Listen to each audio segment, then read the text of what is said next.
Ayúdame, sácame de este foso.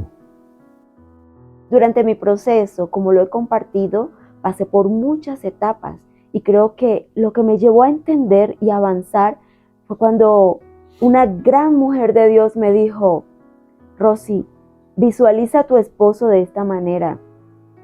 Cuando el hombre cae en pecado, cae en un pozo profundo lleno de lodo cenagoso, donde ese lodo llega hasta el cuello. Solo tiene libre sus manos, las tiene levantadas esperando ayuda, esperando que alguien le dé la oportunidad para salir de allí, porque solo no puede. Y yo te digo hoy, visualiza cómo tu cónyuge se hunde más en ese pozo cada vez que tú le lanzas más lodo, es decir, palabras de maldición.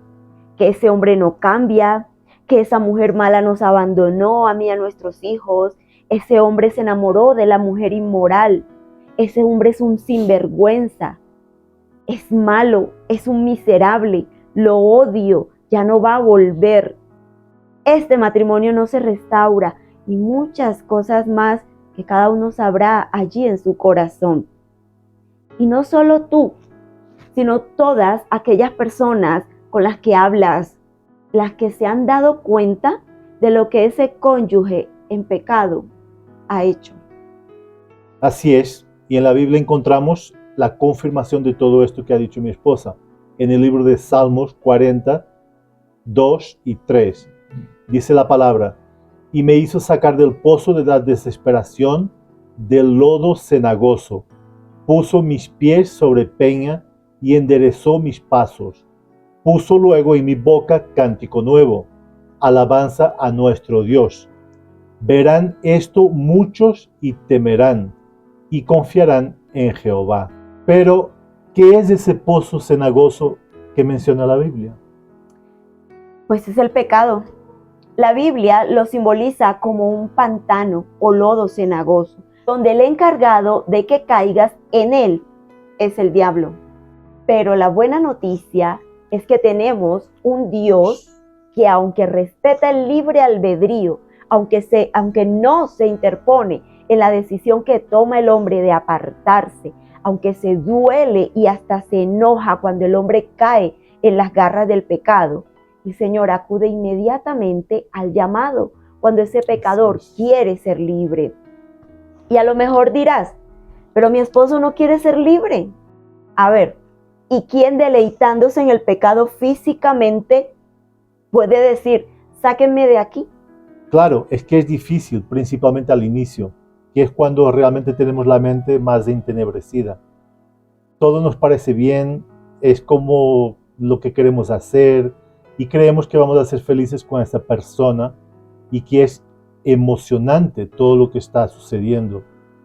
Lo último en que pensamos es que estamos pecando contra Dios y que estamos haciendo daño a la única mujer que realmente nos ama.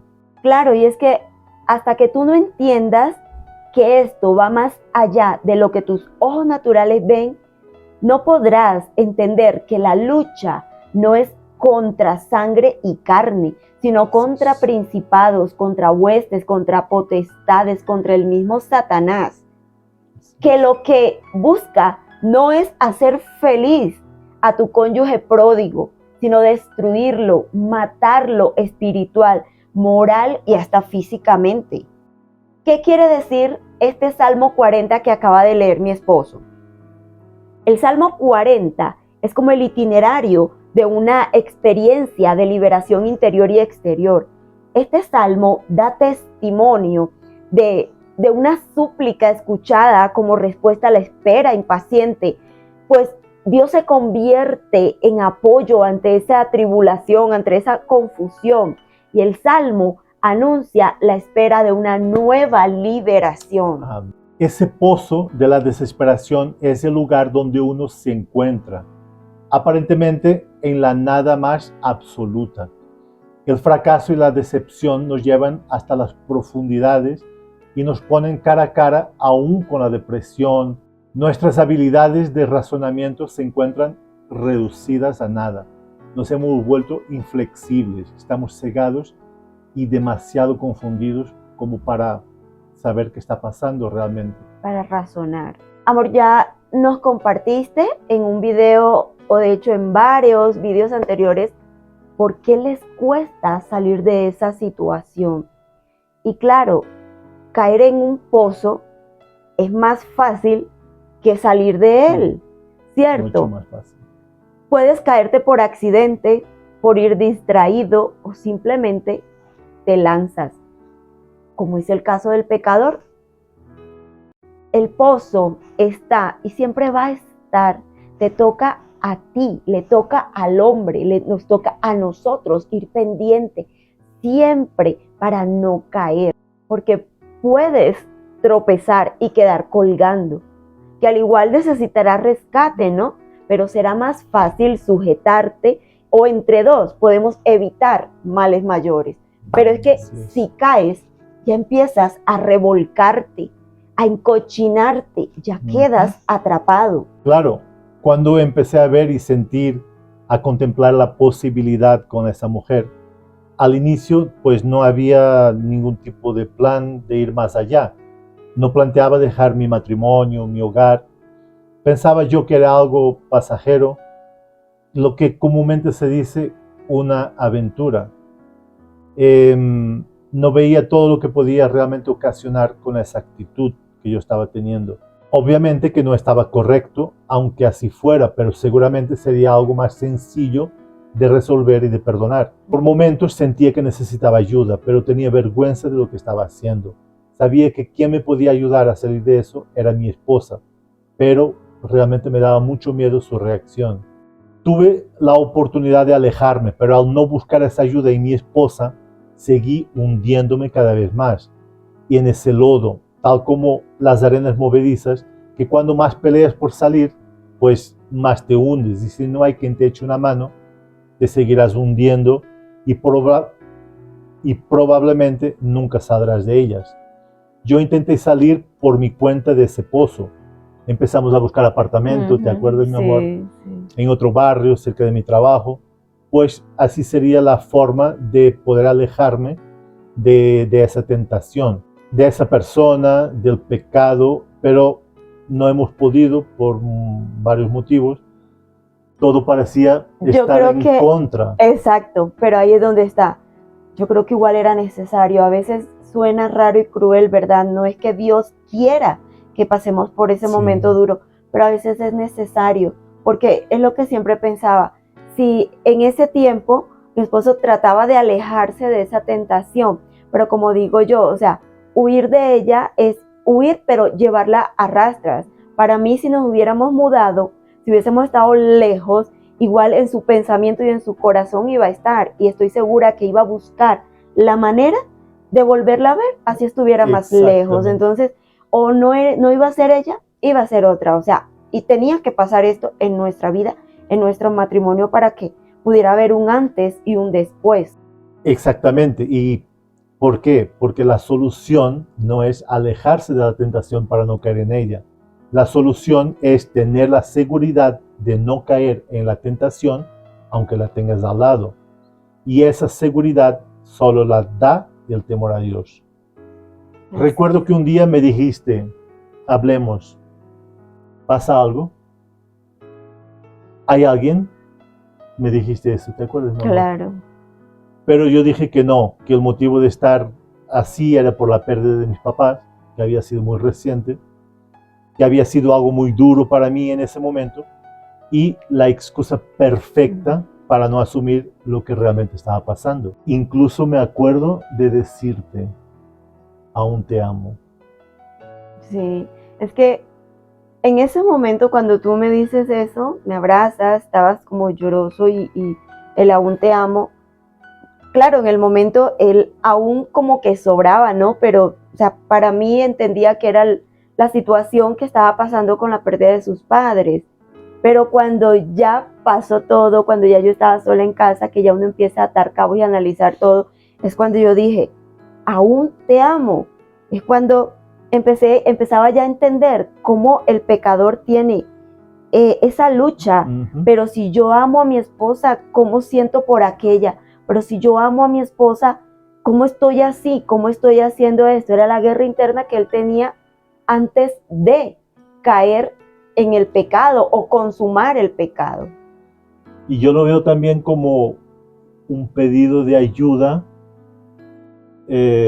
sutil, como diciéndote algo pasa, pero aún te amo.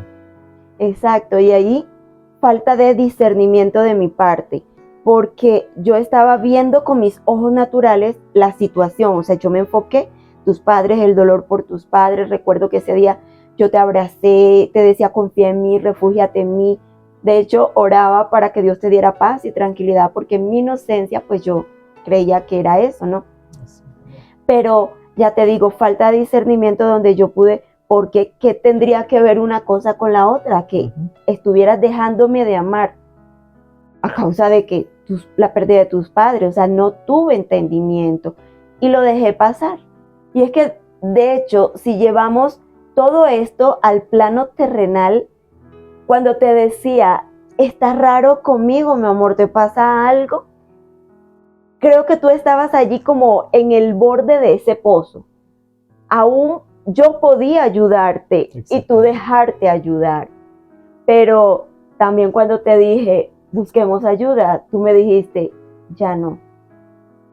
Fue cuando ya yo me acababa de enterar, cuando vi que en realidad el motivo de todo ese cambio pues era una tercera persona. Obvio, ya habías caído en el pozo, ya no querías ayuda. Y yo imagino al inicio cuando caen en el pozo es como, wow, esto es diferente, caí en un pozo, está calientito, esto es fango, como ese sitio, el volcán del Totumo, por cierto que nunca fuimos. ¿Qué es eso? Ese es aquí para todos los que nos ven voy a dejarlo a dejarles esta imagen. Es un sitio muy bonito, la verdad nunca he ido, solo ha sido por referencias, ¿no? Es un cono volcánico lleno de lodo, donde la gente va a untarse de lodo, pero ya como a modo de atracción, según también que el lodo tiene no sé qué propiedades, exacto, para la piel y toda la cuestión. Obviamente allá no se hunden, pero en este lodo cenagoso del cual habla la Biblia y sabemos que es el pecado, allí sí se hunden. Y claro, el pecador feliz al inicio, ¿verdad? Como les contaba, nunca había estado en un ambiente así. Yo me imagino, oh, wow, desde aquí puedo contemplar el cielo, qué feliz soy. Cuando yo quiera escalo y salgo. Se ve fácil, yo tengo el control. Y mientras tanto, el diablo riéndose, y él sabe que de ahí no sales, o sea, es la intención de él, caíste en mi trampa. Y es así, tal cual, enlodados y en este caso contaminados, atados, y cada vez más sin voluntad ninguna. Exacto. Pues realmente no quieres salir de ahí, porque tu voluntad es quedarte. Y el diablo acaba por controlar nuestra mente y nuestro corazón. Exacto, apartados de Dios, lo que habla la Biblia, no hablo yo, no me lo invento yo. Cuando el pecador está en ese lodo, Dios tiene misericordia, pero el Espíritu Santo no habita en el pecado. Cuando el Espíritu Santo se va de nuestra presencia, porque nosotros lo alejamos, obviamente, ¿qué entendimiento puede haber en ustedes, ¿no? En ese momento? ¿Qué van a sentir que necesitan salir si se encuentran felices? Y cómodos. Y cómodos sobre todo. La Biblia habla de cosas que no podemos ver, cosas invisibles, pero que ejercen un efecto muy poderoso en la vida de todas las personas. Por ejemplo, las ligaduras de impiedad, las cargas espirituales, los yugos espirituales, las cargas de opresión, ataduras o cadenas espirituales. Este tipo de elementos espirituales están presentes en nuestra vida y afecta de tal manera que te impide realizarte como persona, avanzar en los propósitos que Dios tiene para tu vida, para tu hogar, para tu descendencia. Cuando una persona cae en ese pozo, inmediatamente se hace una atadura, una ligadura a ese elemento espiritual que impide el movimiento y el avance, aislando y destruyendo la libertad de esa persona. Al estar en ese pozo, esas ataduras oprimen y atormentan, aunque en un inicio todavía no lo entienda así el pecador. Claro, es que una atadura es también un ámbito espiritual de destrucción, en donde se aceleran el deterioro físico, espiritual y moral de la persona, porque éstas se fundamentan con el pecado, la maldad y la iniquidad. Cuando no tratamos a tiempo una atadura, esta echará raíces hasta establecer otra atadura. Exacto. Y luego otra atadura en otra área, hasta que la persona queda en completa cautividad. Las grandes ataduras comienzan con pequeñas puertas abiertas y van creciendo y arraigándose al punto de convertirse en fortalezas y luego en maldiciones. Sucedió conmigo el abrir pequeñas puertas, como hablarle, coquetear, convertirme en su amigo para llegar a algo más. Eso fue abriendo más puertas hasta dejarle total entrada al diablo en mi vida. Y eso llevó a dañar lo más sagrado que tengo en mi vida, que es mi matrimonio. Y es que las ataduras y los yugos son invisibles. La manera de identificarlos es cuando existe una carga ya pesada sobre ti y producen un sentimiento de culpa y de dependencia. Pero puedes llegar a disfrutarlo en momentos para luego darte cuenta que está destruyendo tu vida. Te agrada, pero también te lastima. Te agrada, pero te produce tristeza. Y ese gran peso en ti. Sientes que oprime tu vida, ¿no? Y obviamente no te deja avanzar. El pecador se estanca en esa situación. Todo esto le lleva a ese lugar espiritual de cautividad. Y uno de esos lugares es el pozo cenagoso. Ese pozo de la desesperación. Y es donde ya entras a caminar entre el lodo, entre ese fango y a dar vueltas en círculos viciosos. Yo quiero que hoy dijeras muy bien esto que mi esposo y yo te estamos compartiendo. Porque en un inicio, cuando ni siquiera entramos en proceso, estamos en esa etapa caliente como de dolor, de decepción, ese shock por la sorpresa, ¿verdad? No entendemos nada, nos bloqueamos porque nos llenamos de odio, de indignación y solo contemplamos lo malo que ha sido el cónyuge al hacernos ese daño tan grande. Pero luego que vamos entrando en nuestra restauración personal y entendiendo lo que hace el enemigo a través del pecado, se va llenando nuestro corazón de misericordia y nos sentimos ya esa responsabilidad de no dejar perder esa alma que Dios nos dio un día a cuidar. Y allí, en su infinita misericordia, en esa misericordia de Dios dejamos a un lado lo físico y terrenal, es decir, que está con la otra, que se fue con la otra, que dejó todo por la otra, que se acuesta con la otra, que le da dinero, que no me llama. Todo eso, señores, queda atrás. Y es cuando nos detenemos a pensar en su alma. Así es, su alma, ¿qué es lo que les lleva a ellos a arrepentirse, a regresar al lugar que les corresponde o a quedar atrapados en el pecado hasta morir en él y derechito para el infierno? Y es allí donde yo quiero llegar hasta ustedes, luchadores, que conozcan ese pozo cenagoso donde ellos quedan atrapados espiritualmente. Me gusta mucho este término que usan en el canal un canal de restauración católico. Siempre se me olvida en el momento. Pero bueno, el canal del profe y de Claudia, algo que me quedó también grabado donde ellos hablan del secuestro espiritual. Me parece muy acertada esa frase porque de hecho es lo que hace el enemigo, ese secuestro espiritual, llevándoselos en cuerpo, alma y mente a su sitio, a esa celda donde ellos ya no pueden por sí solos salir.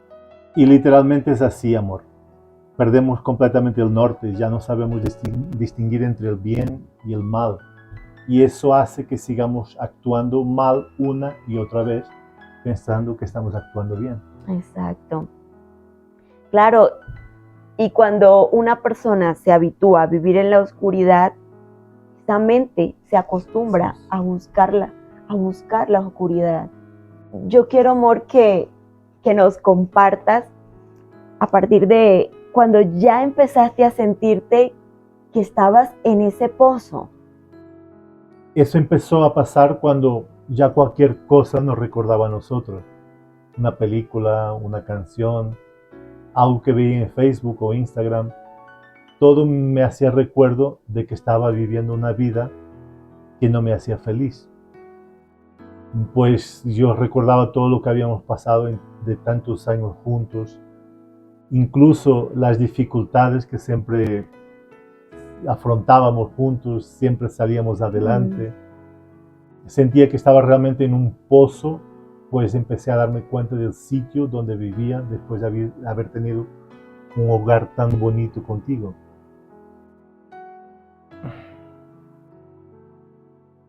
El estilo de vida que tenía en ese momento era monótono y aburridor la mayoría de las veces. No tenía ni ganas de levantarme de la cama. Pero a pesar de eso no quería dar mi brazo a torcer. Me sentía apenado de mi decisión, no aceptaba ayuda de nadie. Muchas personas intentaron acercarse a mí con intención de ayudarme, pero yo simplemente rechazaba esa ayuda. El orgullo era más grande que la necesidad de cambiar mi situación.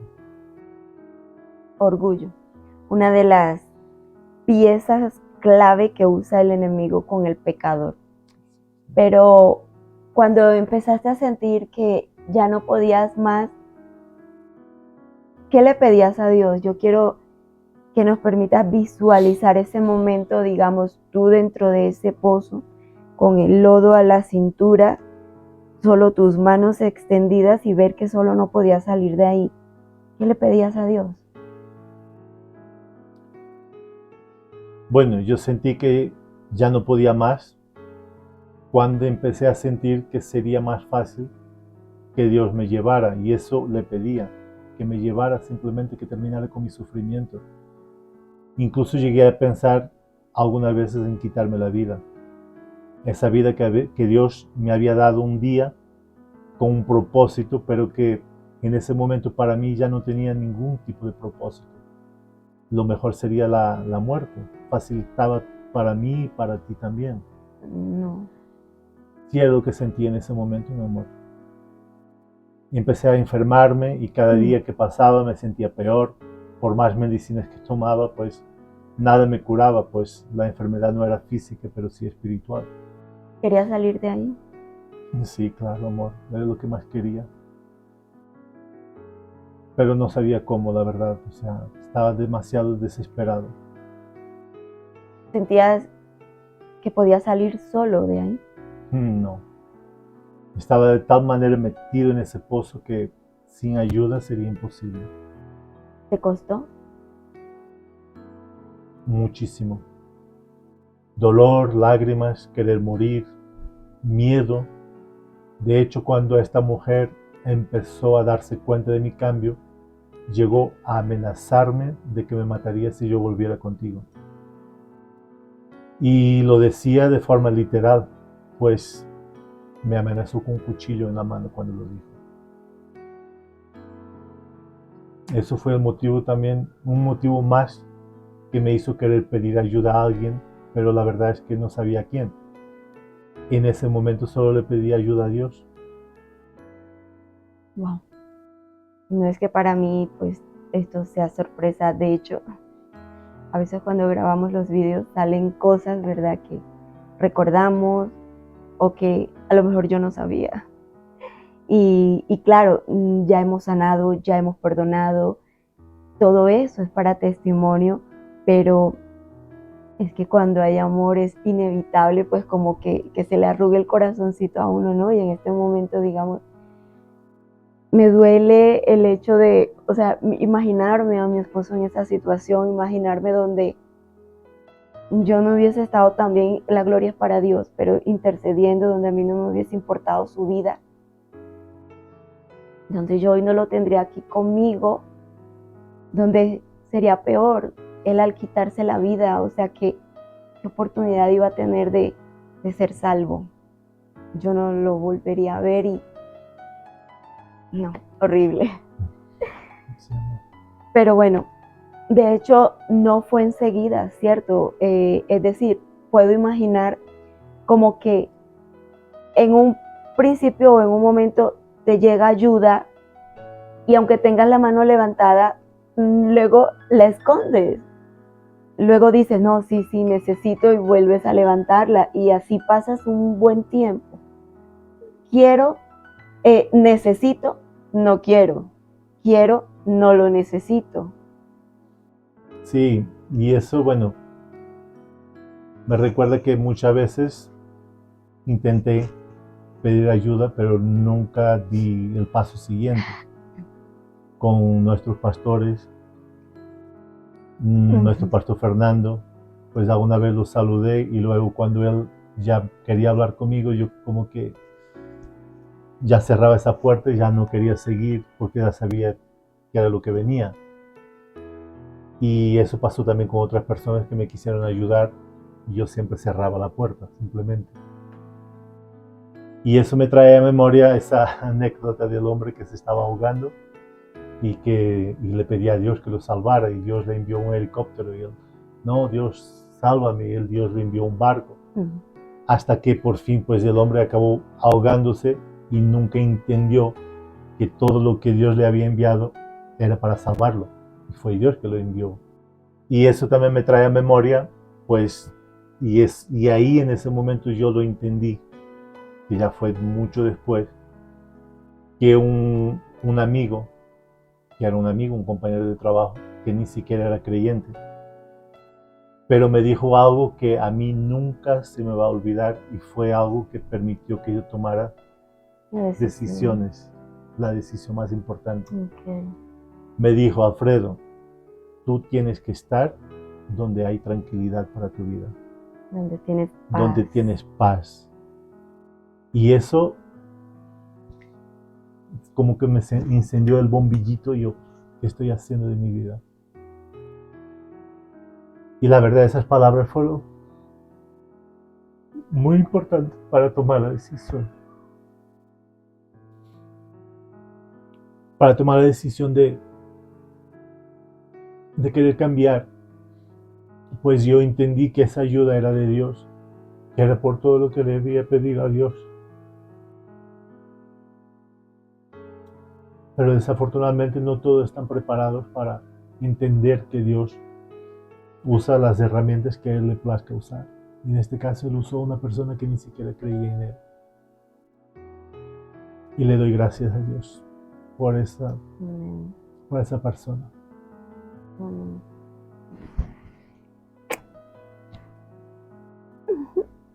A mí se me el corazón.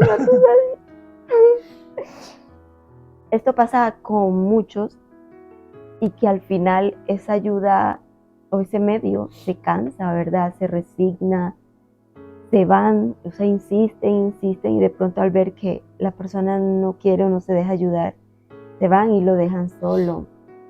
Eso pasa en lo espiritual. Esa persona igual se ahoga, se muere espiritualmente y sabemos que una persona que está muerta espiritualmente lo va a reflejar en el exterior y también el camino que va a llevar en adelante. Lo natural en lo terrenal es camino de muerte. Por eso lo que nos muestran nuestros ojos naturales, que eso no nos detenga para luchar por esa alma que va en camino a la perdición. Yo lloraba cuando entendí yo le oraba a Dios, decía, si a mi esposo le pasa algo en estos momentos que está en pecado, si se muere, si no se arrepiente, ¿qué será de él? No tendrá salvación. Me dolía su vida, me dolía su futuro, me dolía su alma, que pedía a gritos, sálvame, ayúdame. Pero sabes, Dios pesó mi corazón, Dios pesó mi amor por él, porque en ese proceso también me enseñó a amarlo a su manera, a la manera correcta, ese amor ágape. Y ese día, recuerdo cuando subiste todas esas cosas al Facebook, alguien me lo compartió. Yo empecé a ver todo lo que escribía como despidiéndose y cosas muy, muy fuertes, la verdad. Me asusté mucho. Le dije, Dios mío, yo prefiero hacerme a un lado, yo prefiero apartarme. Yo me acuerdo que me arrodillé ese día y le dije, si este es mi sacrificio por la vida de mi esposo, por el alma de mi esposo, Señor, yo prefiero que se quede con esa mujer, que esté con esa mujer, que aunque esté en pecado, hay esperanza de salvación. Pero si él llegara a tomar esa decisión, o sea, para mí iba a ser horrible. De hecho, bueno, en el momento, ayer tuvimos un pequeño inconveniente en el carro, ¿no? Un pequeño accidente. Y yo estaba en casa, él venía de trabajar y solo ese momento que él me escribe, amor, ya en 10 minutos llego a casa. Yo vi que esos 10 minutos ya se fueron largos, ya empecé a preocuparme. Le dejé un mensaje, amor, ¿por dónde vas? Y al ver que no me respondía, empecé a orar y a pedirle a Dios, guárdalo, cuídalo, protégelo, evítale cualquier accidente, cualquier robo, cualquier cosa mala. Y yo que termino de orar y me llama él, pues diciéndome lo que estaba pasando. Estaba un accidente, lo primero, exaltado, lo primero que le pregunté, ¿tú estás bien? Me dice, sí, no te preocupes, yo estoy bien, solo fue el carro. Wow, Dios, gracias. Me arrodillé a darle gracias porque, no sé, fue algo en el momento que solo Dios, ¿verdad? Solo su Espíritu Santo, pues mostrándonos, inquietándonos. Y fue lo que te dije. O sea, no es que uno se aferre y se apegue, ¿verdad? Ya eso lo hemos pasado, lo hemos entendido cómo soltar y cómo nosotros aferrarnos es solo de Dios. Amén. Pero es sentir esa persona que tú amas, lo que le pueda pasar. Y fue lo mismo en aquel momento. Yo no soportaría ese dolor de que él partiera y su alma se perdiera. Pero bueno, en el Salmo 18-19 lo dice explícitamente, me diste libertad, me libraste porque me amas. Dios está dispuesto a rescatar de ese pozo al que queda atrapado. El rescate personal es una realidad. Yo lo viví y lo puedo asegurar. Pero tenemos que confiar en Dios y dejar que nos ayuden. Nunca rechazar a las personas que vienen a nosotros con intención de sacarnos de ese pozo. No esperemos que sea Dios que venga en persona a sacarnos. Y Él siempre usa herramientas para ese efecto. Así es. Planta cara a todas las vivencias dolorosas que has experimentado, que estás experimentando. El abandono, el rechazo, la vergüenza, la culpa. Aprende a reconocerlas rápidamente para que puedas soltarlas y convertir tu amor y tu oración en ese rescate que necesita tu cónyuge pródigo. Dios te bendiga. Un abrazo.